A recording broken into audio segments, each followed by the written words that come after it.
I haven't given sexual coercion a whole lot of thought until I started hanging out on TikTok. Isn't it interesting how TikTok makes us think about things that we normally don't think about?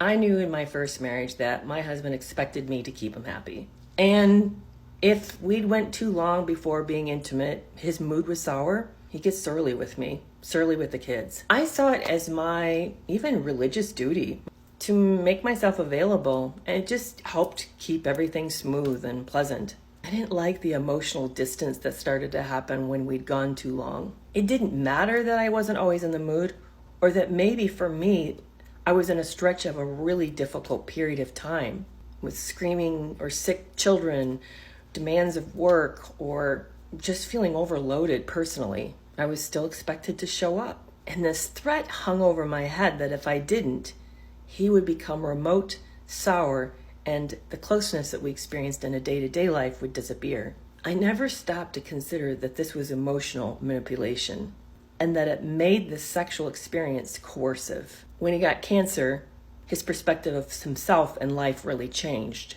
He felt sick about some of the things he'd done and who he had been in the relationship and made a lot of apologies. I wonder what kind of conversations we would have today if this subject came up and how we'd work it out. But I never got to live with the changed man. I just got somebody who's really deeply sorry. Sexual responsibility requires us to be emotionally mature. It means learning how to deal with our innate needs in a way that is not harmful, that takes other people into consideration, and learns to manage the uncomfortable feeling of deprivation. Our drives and needs should never trump our partner's autonomy or emotional security. Yeah, I know this is tricky stuff to navigate.